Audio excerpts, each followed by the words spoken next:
I'm Jilly G. Welcome to my kitchen. Today I'm going to show you how to can peaches. I'm also going to show you how to make some peach jelly. I've already got some jars of peaches that I did yesterday, and they look so nice in a jar. They will be so delicious in the middle of winter to eat, make a pie, whatever you want to do with peaches. Today I'm only going to be doing 4 quarts, and then I'll be using the other things to make jelly, and we'll get to that in a little bit. There are a lot of different recipes and methods for canning, and if you didn't grow up with somebody that did a lot of canning, it might be a little new to you, but there are a lot of books out there and a lot of information. I have 3 books here. This one is actually for canning. I'm not sure what year this is. Let me look. It looks like this one was 1982. Although it has other editions starting from 1963.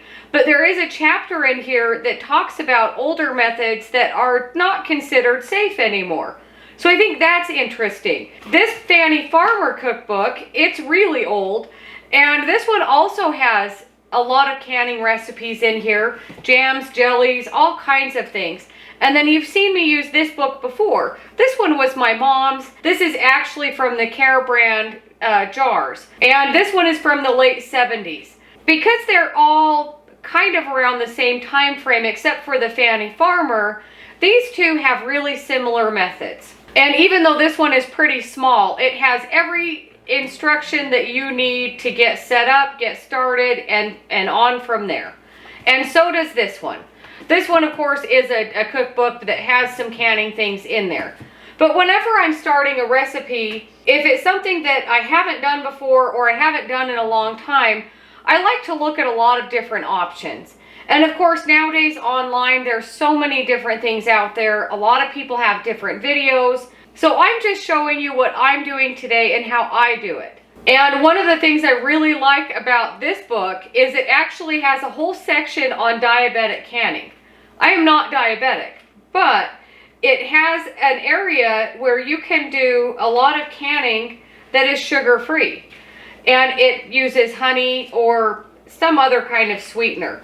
But I really think that it's... I've mentioned before, whenever I have recipes, I always make my own little notes and I stick them in, and then they kind of fall out everywhere. So this section for canning for the diabetic, it's actually kind of a small section, and it's mostly for fruits because that is what you would use sugar for. And it gives you the equivalence of how to replace sugar with honey. It also has a method here for canning fruit specifically without sugar and without honey. And that is what I'm doing today. So I'm going to get my books out of the way.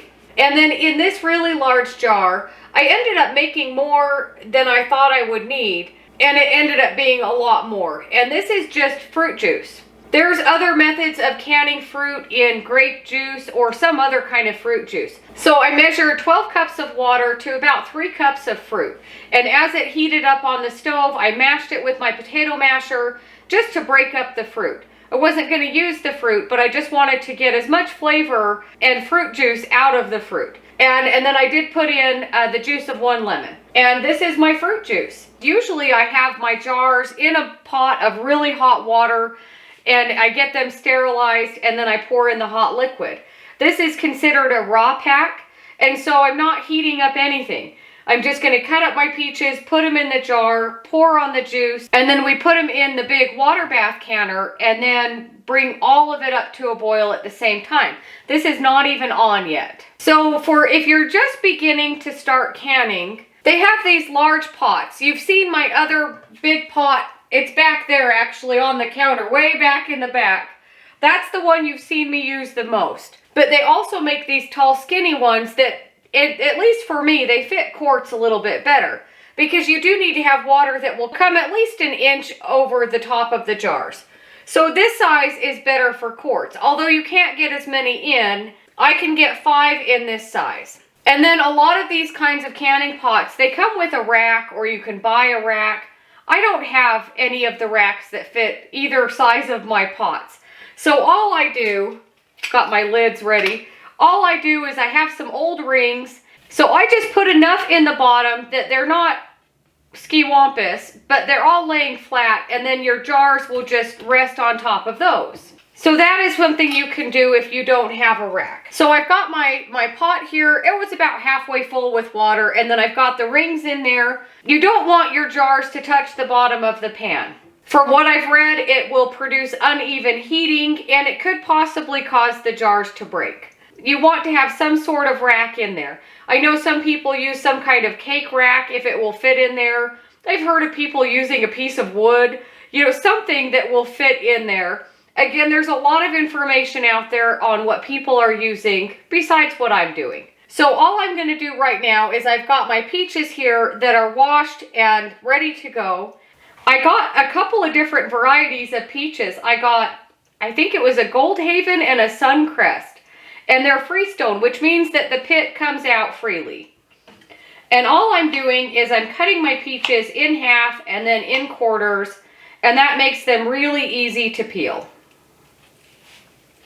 And I just have a sharp knife. You could use a vegetable peeler if you want to, but this is fine. And then I actually have, I don't think you can see it, I have a little step stool here with a bucket for any peels or anything that needs to go out to the compost instead of into this bowl. They actually make little spoons that are designed to scoop out the pit if you have a clean peach. And there's also a much faster, easier way of peeling peaches than using just a knife. And that is to take a peach, make an X on the bottom, put them in a big pot of hot water, not necessarily boil it, but simmer it for about 5 minutes or so, and then you take out the peaches, put them in cold water, and the skins should just peel right off. That is a really good way. But I like to use the knife because it leaves a little bit of meat on the peach peels, which I'll be using the peach peels and the pits to make my jelly. And I'm doing my peaches in a lot smaller slices. Of course, you could do just halves. You would get more jars if you just do peach halves, but I like them already cut up. They're easier to eat, already kind of ready if you want to use them in a recipe. I think I'm going to take a couple from these jars. In my stock pot here, I already have all of the peels and pits from yesterday. So these will go in my stock pot with the rest of them. And then get a dish rag handy. I'm not ready for it yet, but I will be in just a minute. Let me give myself some room here. A funnel is a definite must when you are canning. It really makes a difference. For just throwing the peaches in, I didn't use it, but for liquids, it's definitely easier and less messy. And I'm filling up to just this bottom ring here. And I haven't put my lemon juice in yet. Let's do this. A little bit out of there.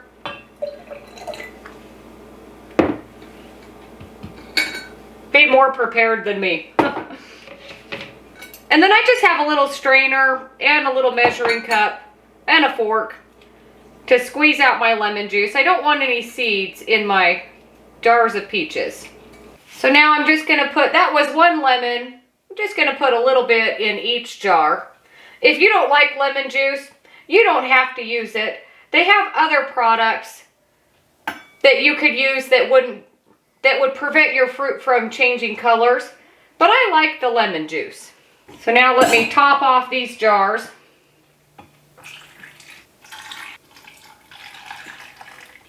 And then I just have a plastic knife. We're going to go through and debubble all of our fruit in here. I know they make specific tools for this, but I find a plastic knife just works the best.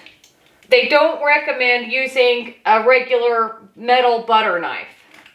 I've never thought to use one. I've always just used something plastic.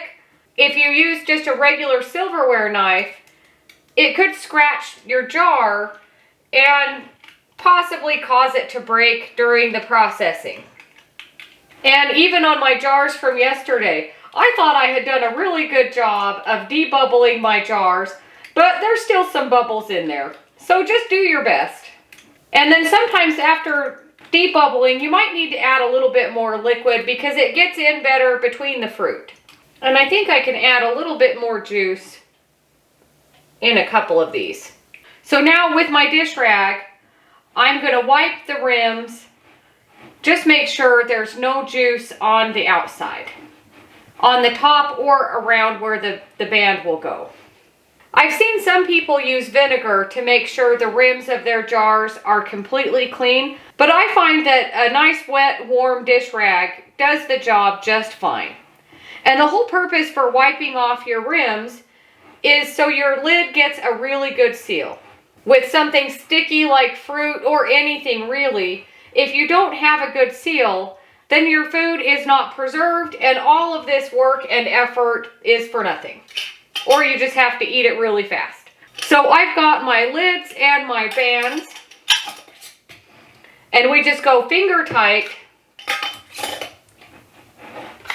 And the reason for not doing too tight is they say that it creates too much pressure and it could potentially break your jars. Having so many different canning books from different years, some of them say to actually squeeze it pretty tight and make sure it's on there pretty snug. I feel like I get it on snug enough, and then sometimes after processing in the water bath, they loosen up.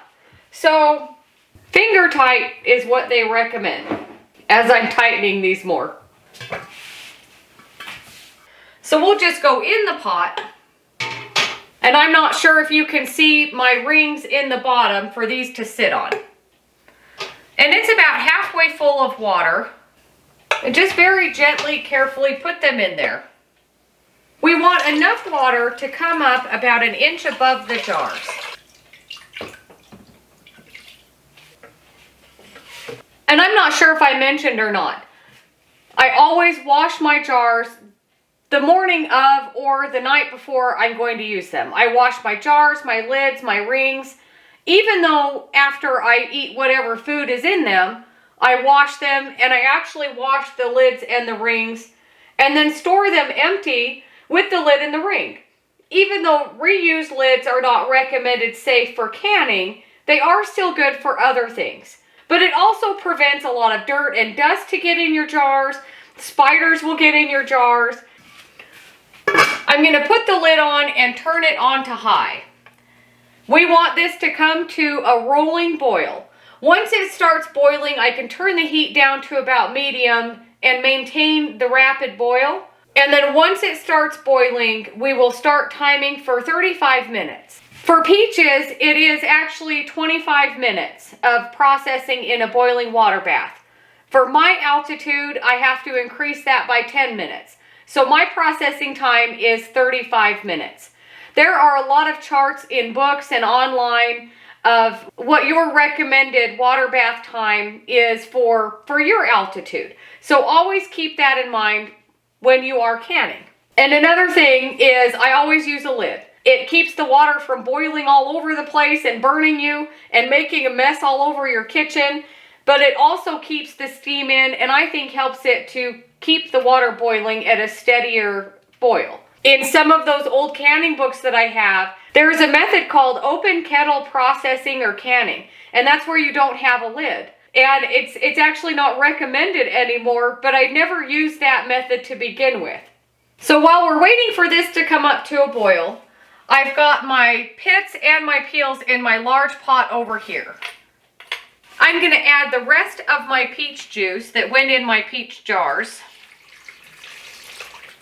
And I'm going to add more water. We want this to come up to about the top of the peels and the pits. And then I just kind of mash it around. Make sure I do have enough liquid in here. And that looks pretty good. I'm going to turn this on about medium-high. While I'm waiting for my peels and my pits to come up to a boil, waiting for this to come up to a boil, I usually start getting my other things ready. I always have hot pads. I always have another hot pad for the lid. Everything is really hot. And then I have a towel here that once our peaches are done, we'll set them on the towel to cool completely. I'm actually going to move my towel over here because I'll need this whole area to make my jelly. And once I take my other jars out and put them on a towel, I don't want to move them until they're completely cool. But I wanted to show you, I showed you my jar lifter. This is a really old jar lifter. I'm not sure if it was my mom's. I'm not sure where I got it. But it looks kind of funny, but you just press with your thumb and it opens it up. And then you just pick up your jar. Of course, it is metal and your hand is a little bit more exposed to the hot water. This is much sturdier and it feels a lot sturdier to pick up a jar. And it almost has a little bit better of a grip. But what a neat tool to have. And it works just as well. Once my peels and my pits start boiling, I'm going to turn the heat down to medium. I want it to stay boiling, but I don't want it to get hotter and hotter and boil over. And I'm going to let this simmer and boil for about 15 minutes, maybe 20. So my peels and my pits have been going for about almost 20 minutes. I've turned the burner off. I'm going to let it settle down so it's not so much of a rapid boil. And then I am going to strain it. I just have my measuring cup here and then just a regular strainer. You could put it through something like a jelly bag or line your strainer with some cheesecloth. I don't mind if there's some extra pulp that gets in. But if you want a really clear jelly, then you would use a jelly bag. Now that my water is boiling, I'm going to turn the heat down a little bit so it's not so rapidly boiling everywhere. Set my timer for 35 minutes. Bring this closer so you can see. I've got about 6 minutes left on my peaches in the canner. And I'm using 2 bowls because once this bowl gets high enough, then my strainer sits in the liquid and it's hard to strain out. But I'm down to where, very carefully, I'm down to where I can get the last little bit poured in.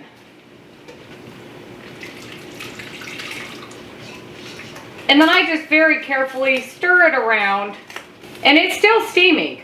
I like to strain it when it's still warm because then I can squish a lot of the juice out of the peels. If you were to let this cool off completely, it'd be a lot harder to get extra juice out. In one of the books that I showed you earlier, there's a method for making peach jelly jam with the entire peach. And you throw all of your peaches in a really large pot, bring it to a boil, simmer it and cook it till it's all really soft, and then strain out your mixture. Which is very similar to this, but I feel like you get both. You get a delicious jelly and you get canned peaches. And there's really minimal waste. You're using all of the peach.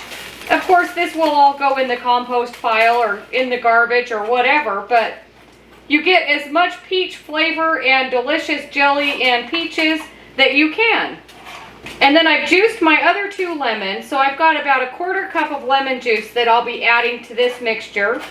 And then once I determine how much liquid I have, will determine how much honey I put in. And if you had cheesecloth or something like that and your mixture wasn't so hot, you could pick up your cheesecloth or even a tea towel, I guess, and then squeeze that. And that would probably be a little bit easier, but this method works fine for me.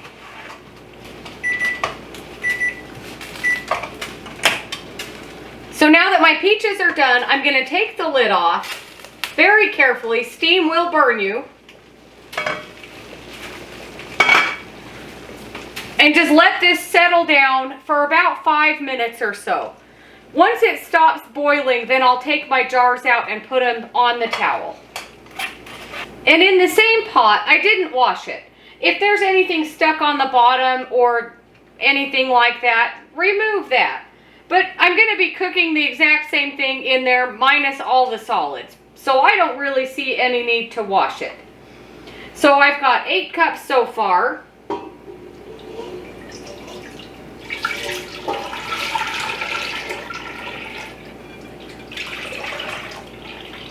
And that's about 2 cups. So 10 cups. So nice when it's a nice even number. I'm going to add in my 1/4 cup of lemon juice. I'm actually going to put this back on the burner. So for 10 cups of my juice, I've got 2.5 cups of honey. So this would be 7.5 cups of sugar if you're using sugar. I'm not using any pectin, so I don't have any measurements to give you on that. I'm hoping that there will be enough pectin from the peeling and the pits to make it jelly. If not, and if for some reason it doesn't gel up and is spreadable on something like toast, I'll just use it as syrup. So either way will be delicious. So I'm going to set this aside, and it's been about 10 minutes so I can get my jars out of the water. Very carefully.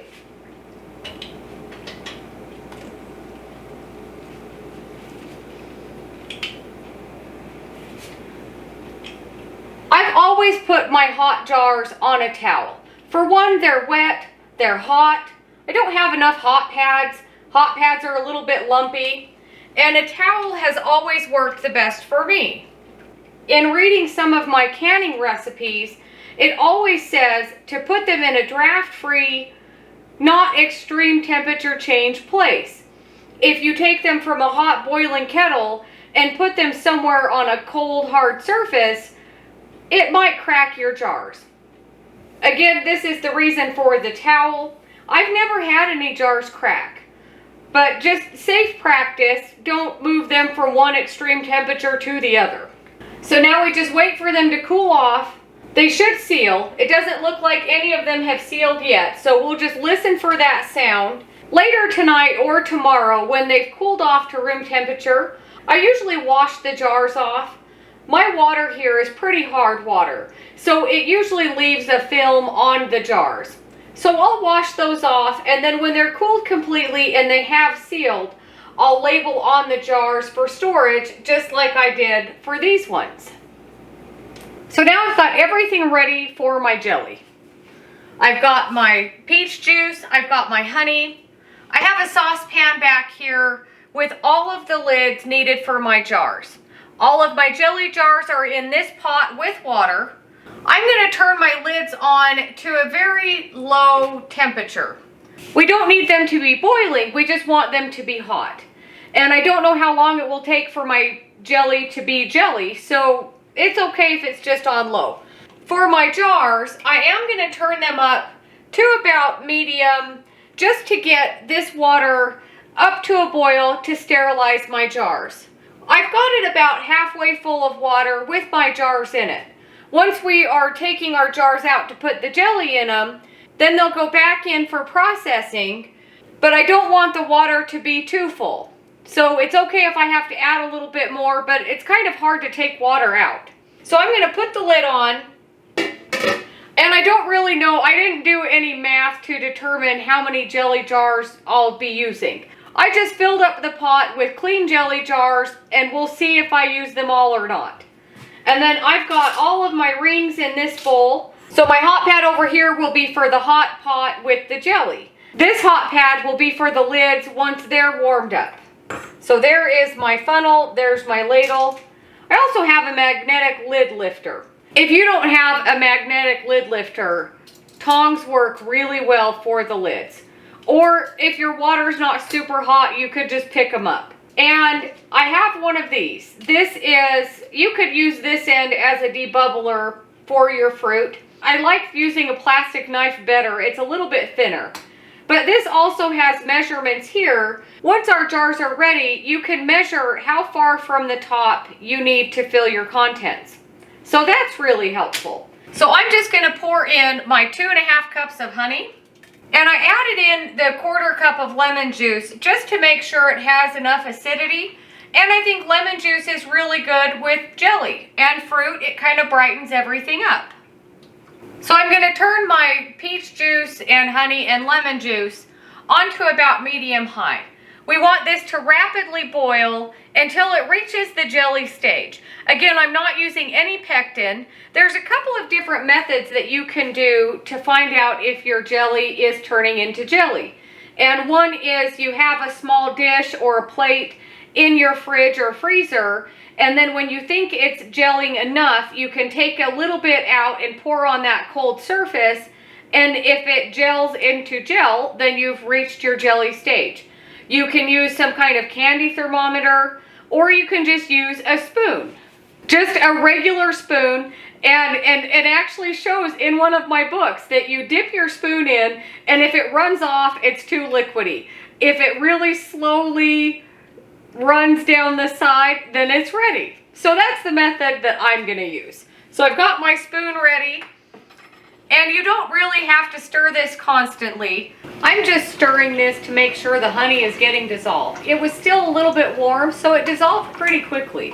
Now that my jelly is boiling, I'm gonna turn the heat down to about medium. I wanna keep it at a boil, but not so high that it will boil over.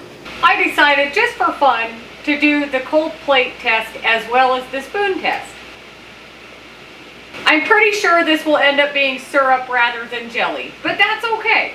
And the recipes that I've looked at, they don't say to skim the foam, so I'm not gonna skim the foam off.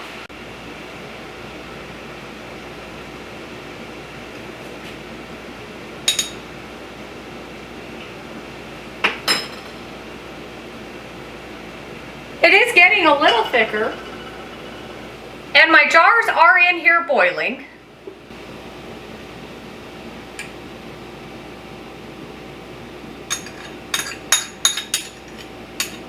So I don't think I'm going to end up with jelly, but I'm perfectly happy with peach syrup. So now that my jars are sterilized, and I think that's about as thick as my jelly is going to get without pectin. So I'm going to start putting it in my jars. So my lids are nice and warm. It was just barely starting to bubble, like a slow simmer. And now that my syrup is ready, and once I took this off the heat, the foam has pretty much disappeared. There is a little bit. I'm just going to give it a really good stir. I don't care if there's foam in there, but if you want to, scrape it off. And I've turned this down to low, just so it's not bubbling at me. And I'm not sure what size these jars are. They're kind of tall jelly jars. I'm going to go 2 at a time. Get your funnel and get a hot pad. I want to get as close to my pan as possible so I don't drip anything.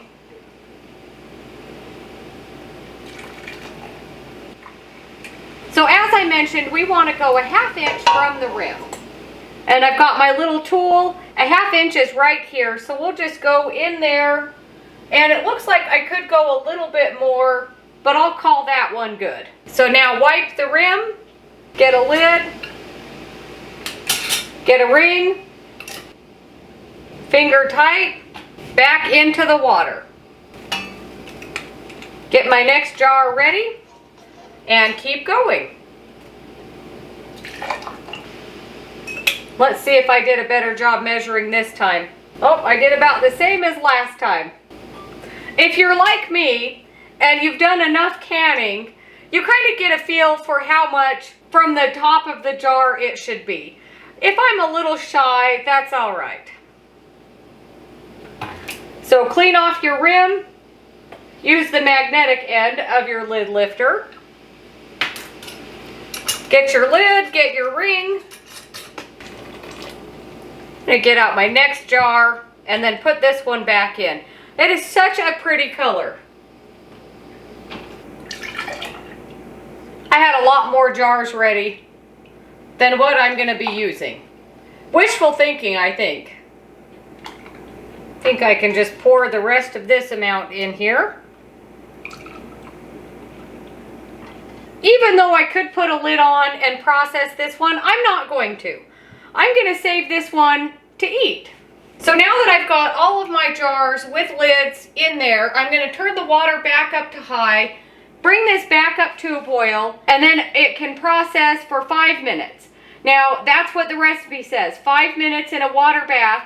With my altitude, it would be about 10 minutes. Let this cool off before I taste it. I wish I had a pancake or something to put this on.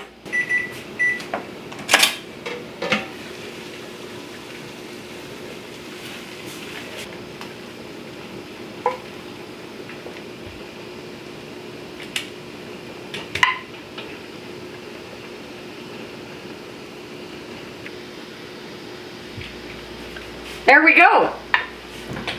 They're already starting to seal. That's actually a pretty good amount of syrup. And then I took some of this syrup, supposed to be jelly, but it's syrup, which I had a feeling that it might turn into syrup instead of jelly. But I wanted it to cool off so I could really see what the consistency will be. So it's not as thick as like a maple syrup, although I think it will probably get a little bit thicker.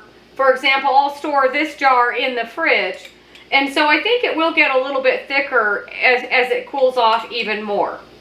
But really a great consistency for syrup. I think I'm going to make pancakes for dinner. That is so good.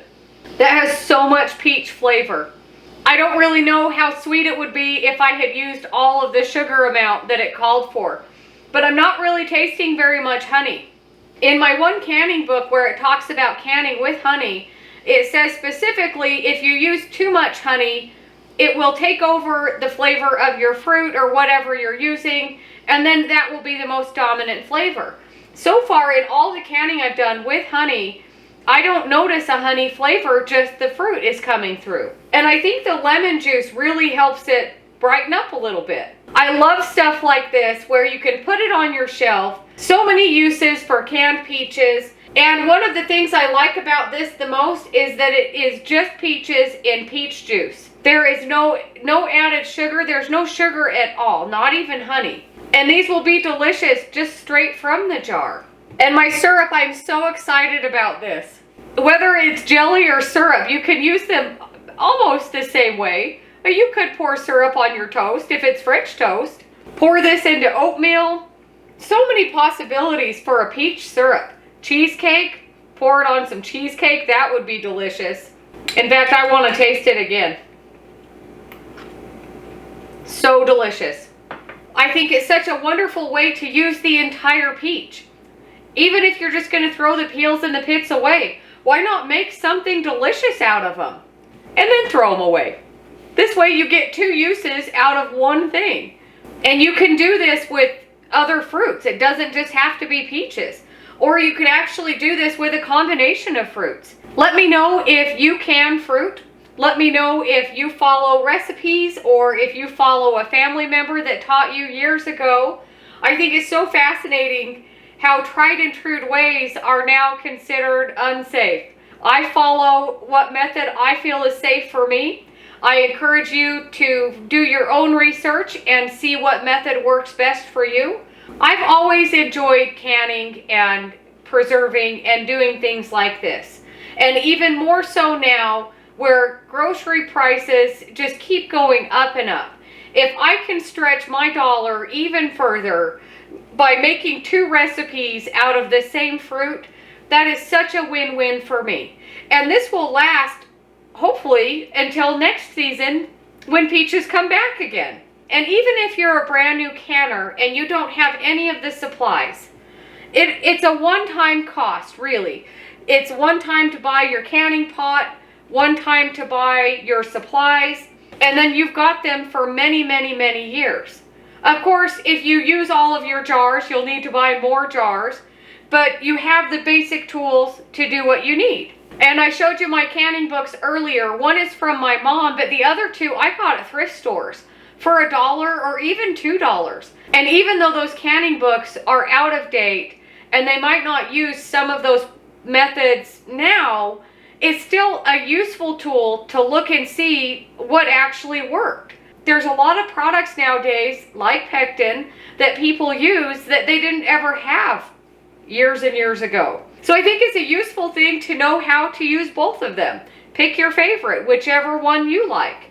But thank you so much for watching. Don't forget to like and subscribe if you haven't already. If you have any questions or comments, let me know, and I'll see you on the next one.